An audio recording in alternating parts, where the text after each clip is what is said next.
The valet barely glanced at me as he took my 10-year-old Corolla, just the same way he had smiled at the Lexus ahead of me. Through the glass doors of Ara, everything gleamed. Gold chandeliers sparkled, ivory linens stretched across tables, and wine glasses were so thin they seemed like they would shatter if you even breathed near them. My mother had chosen this place. Of course. She insisted their 45th anniversary be celebrated somewhere worthy of our family's legacy. I'm Briar Whitmore, second daughter, the unspoken one, the kind of daughter invited only out of obligation, and even then, just barely. It was 6:58. The reservation was for 7, which meant my sister Sloane had already arrived. Immaculate, perfectly on time for someone who believes being late is a privilege reserved for the irrelevant. The maitre d's eyes skimmed over my plain black dress, lingered a beat too long on the worn heel of my boot, then softened with forced warmth. "Whitmore party?" he asked. "Yes," I said flatly. "Your sister mentioned you might be joining us." Might be joining. The words didn't surprise me. They confirmed exactly what I already knew. I was optional in their story. I reached the table tucked into a private corner. Naturally, Sloane shone in a crimson dress that probably cost more than I earned in a month. Her laughter rang brighter than the crystal. She didn't look up. Then she stood, raised her champagne glass, and said it. "To Eleanor and Paul Whitmore, thank you for raising the most extraordinary, only child a family could ask for." No one corrected her. Not one head turned toward me. That night, I didn't come to be noticed. I came to end the silence. Sloane had always been dazzling. Even as kids, people gravitated to her as if she radiated light from within. Ballet recitals, science fairs, student council elections. She didn't participate. She dominated. My parents followed her brilliance as if it were the only thing worth seeing. Meanwhile, I became the background blur in family photos. I wasn't shy. I wasn't difficult. I was just quieter, the kind of kid who built dollhouses out of shoeboxes, designed bedrooms in sketchbooks, and never asked for attention. When I was 10, my parents missed my school's art showcase. Sloane had a tennis match that same day. "We'll catch the next one," my dad said without looking up from his calendar. There was never a next one. In high school, I was accepted into an early college interior design program. I printed the acceptance letter and left it on the kitchen counter with a note that read, "I did it." It sat there for 2 days before disappearing. No congratulations, no questions, just silence. My Aunt Lydia and Uncle Frank noticed, though. They showed up to the student presentation with a bouquet and proud smiles. "You're the real deal, kiddo," Uncle Frank whispered, squeezing my shoulder like it mattered. It did. At home, things worsened when Sloane launched her marketing career. Every holiday became a highlight reel of her promotions, awards, and campaigns. I once mentioned a restaurant I'd helped design, and my mother blinked, as if she had no idea I was working in the field. "You're doing art, right?" she asked vaguely, then turned to Sloane to ask about a downtown billboard featuring her face. I learned to shrink, to stop offering pieces of myself, only to watch them fall unnoticed to the floor. But I kept saving. Every freelance gig, every design consult, every weekend job. I tucked the money away not because I owed them, but because I hoped one day they'd finally see me. Not tolerate me, not remember me, but see me. 7 years, $65,000. The envelope I carried into that dinner wasn't about money. It was proof I mattered, that I was worthy of their legacy too. But the moment Sloane made her toast, for the first time, I stopped hoping and started remembering. Clinking glasses and soft laughter swelled around me, yet no one looked my way. Sloane's toast landed like a PR scripted perfection. Flawless, charismatic, untrue. And the most chilling part? No one seemed to care. Not my mother, smiling with moist eyes. Not my father, raising his glass like gospel. Even relatives who had watched me grow up just nodded, sipped, as if I had never existed. I should have expected it, but expecting it didn't make it hurt less. I sat at the far end of the long banquet table, half hidden behind a decorative plant like a misplaced prop. One cousin's boyfriend, failing to recognize me, leaned over and asked, "Are you part of the Whitmore family too?" Before I could answer, servers appeared with champagne flutes. The moment passed like I wasn't even there. I felt the weight of the envelope in my purse pressing against my thigh, thick cream-colored paper chosen carefully, a symbol of years I couldn't get back, a symbol I once thought would buy belonging. I scanned the table again. The answer was painfully clear. No one here would ever choose to see me. But Lydia and Frank always had, sitting slightly apart from the table, not out of exclusion, but because that's who they were, quiet people who didn't need to perform for attention. I stood slowly, smoothing my dress. No one noticed. Conversations continued. My mother reached for her wine. My father checked his watch. Sloane launched into another story about a viral ad campaign. I walked the length of the room, not rushed, not theatrical, and approached Lydia and Frank. Aunt Lydia's eyes widened. Uncle Frank set down his fork, mouth still full of sea bass. I placed the envelope gently on the table in front of them. "This is for you," I said, just loud enough for them to hear, just enough for the room to fall quiet. And it did. Conversations dropped mid-word. Sloane's laugh cut off. My mother's fork clinked against porcelain. For the first time all evening, everyone looked at me. Lydia's hand trembled as she touched the envelope. "Briar, what is this?" she asked. "Open it when you get home," I said, voice steady. "I just wanted you to have it for everything." Frank's weathered hand covered mine, warm and grounding.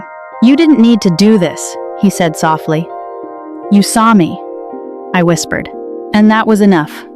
I turned, brushing past my sister's stunned face, past my mother's frozen smile, past my father's blank stare. I didn't pause. I didn't explain. I didn't cry. The maitre d', almost as if summoned, appeared with my coat. As he helped me into it, I caught my reflection in the gilded mirror. I stood taller than I ever had. I walked out into the Connecticut night. Crisp, dark, absolute, without looking back. That was the moment the silence cracked, and something inside me began to roar. By the time I got home, my phone was blinking with 17 missed calls. The timestamps marched backward through the night. 10:41, 9:16, 7:59, 6:03. My voicemail box pulsed like a fire alarm, full of messages I already knew by heart before pressing play. The first one arrived just after I'd left the restaurant. My father's voice, clipped and clinical, said, "You've embarrassed this family." 4 words, no greeting, no sign-off. Next came my mother, 2.5 minutes of breathless guilt spinning. "How could you do this to us, Briar? After everything we've sacrificed for you, in front of everyone." I didn't play the rest. I made tea instead. Let the steam rise into the quiet of my apartment while the phone vibrated over and over. I didn't answer.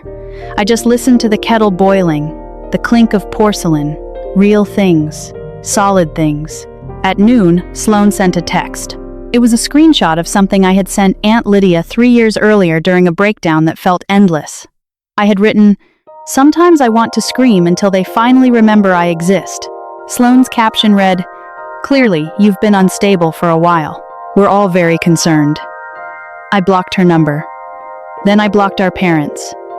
The silence that followed wasn't painful. It felt clean.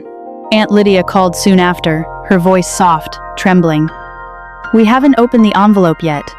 Are you sure?" "Yes," I said. "You've always seen me." That's all it was ever for. A pause. Then Uncle Frank's voice came through, low and stunned. This is $65,000? "You earned it," I said. With kindness, with consistency, showing up when no one else did. Aunt Lydia didn't respond at first, just a soft sound, somewhere between a sob and a laugh. "We always saw you, sweetheart," she said finally, even when they didn't. That night I slept 9 full hours. No panic dreams, no rehearsed arguments, just rest. When I woke, clarity struck like a window opening in my chest. I sat at my desk and wrote a letter. "Dear Mom and Dad, I release you from the obligation of pretending to love someone you never really knew, and I release myself from the burden of trying to earn it. Please don't contact me again. I wish you peace, but I am done pretending. Briar." I clicked send without looking back. Then I took down the photo frames from my living room walls, the ones with my mother's careful poses and my father's stilted smiles. I wrapped them in newspaper and boxed them up. History preserved, but no longer invited into my present. Days passed. The silence deepened, but unlike before, it didn't echo. It held me. It steadied me. One Sunday afternoon, a silver Lexus pulled into my driveway. It felt like a threat wrapped in leather upholstery. My parents stood on my porch like ambassadors of some fading empire. My mother wore a beige wool coat, and her signature pearls, posture straight, expression composed. My father clutched a manila envelope like a shield. I recognized the maneuver. When affection fails, arrive with paperwork. They didn't knock. They waited for me to open the door. "You can come in for 20 minutes, I said. I had a client meeting at 3. An excuse, of course, but necessary. Inside, they looked out of place in the warm, curated comfort of my home. Hand-woven rugs, custom shelves, walls filled with photos of friends, projects, and memories that had nothing to do with them. My mother's eyes scanned for instability. My father remained stiff, briefcase unopened. "We brought some things you might want to see," he said, spreading photos on my coffee table.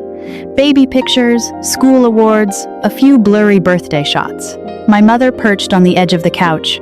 "We've been thinking, Briar, about healing, about family, about finding a way forward." I said nothing. I went to the kitchen and began making tea. "You haven't returned our calls," she continued, voice trembling just enough to register as concern. "You called me when you needed to manage an image," I said. "When was the last time you called just to ask how I was?" She blinked, thrown off.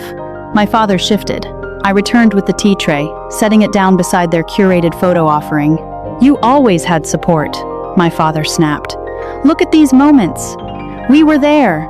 I pulled out my old paper calendar, edges worn from years of use, never discarded. May 15th, 2010. My first solo design exhibit.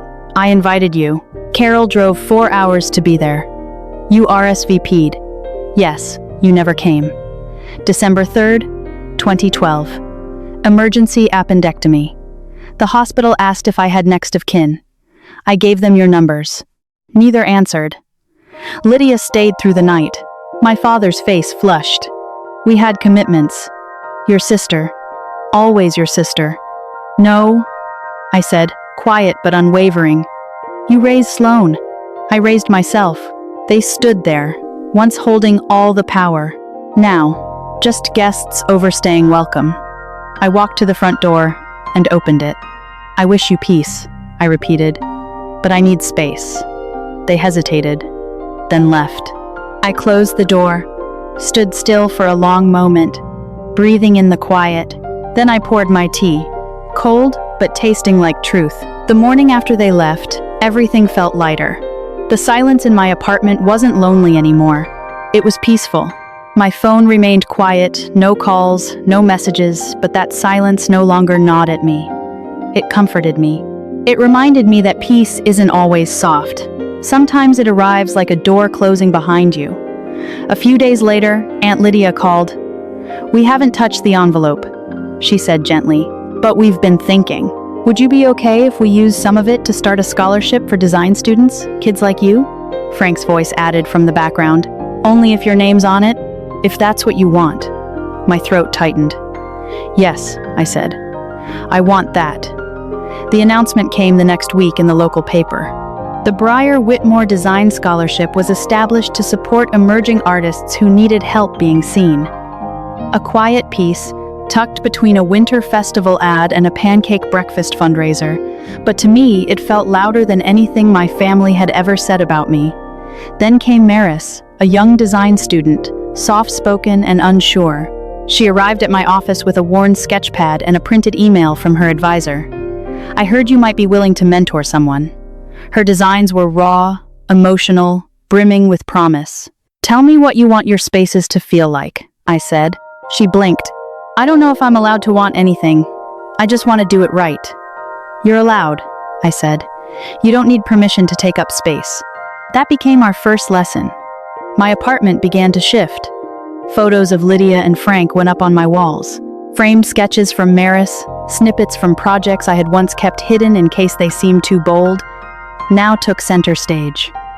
One snowy evening, I hosted a winter open house. Nothing fancy, just cider, cookies, and the kind of people who show up because they care.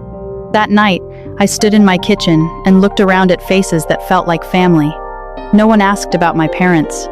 No one brought up Sloan. They didn't have to. We all knew why this gathering mattered. And in that warmth, with music playing low, laughter spilling through my hallway, a tray of ginger cookies half devoured on the table, I realized something. I hadn't just left something behind. I had built something better. I hadn't expected peace to look like mismatched mugs, warm socks, and laughter echoing down the hallway. But it does. It's the smell of cinnamon in Frank's old flannel. It's Lydia humming while she waters the plants. It's Maris beaming as she unveils her first commissioned piece. And it's me not waiting to be invited into someone else's legacy, but building one with my own hands. Not for approval, not to be noticed, just because I finally believe I deserve the space I stand in. It's been 3 months since that dinner. I still haven't really heard from my parents. A few passive-aggressive holiday cards arrived, unsigned, unaddressed, simply wishing me the best. I didn't open them. I filed them into the same drawer where I keep my hospital bracelet, the unopened RSVP cards, the memory of their silence. But my life, my real life, has never been louder. The scholarship launched its first cycle. Applications are already coming in. One from a girl who grew up in a foster home and draws architectural plans on napkins. One from a boy whose father laughs at his love for color palettes, but who still dreams of designing healing spaces for veterans. Every story feels familiar. Every voice echoes something I once whispered into the dark. Please, let me matter. Now I get to answer. You already do, I tell them. Last week I visited Maris's studio. She was standing in the middle of a partially painted mural, rich emeralds and deep copper lines curling around the wall like vines. She turned to me and said, "It finally feels like my work is saying what I couldn't." And I knew exactly what she meant.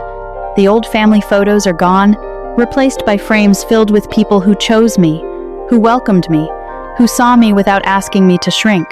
My walls aren't curated for approval anymore.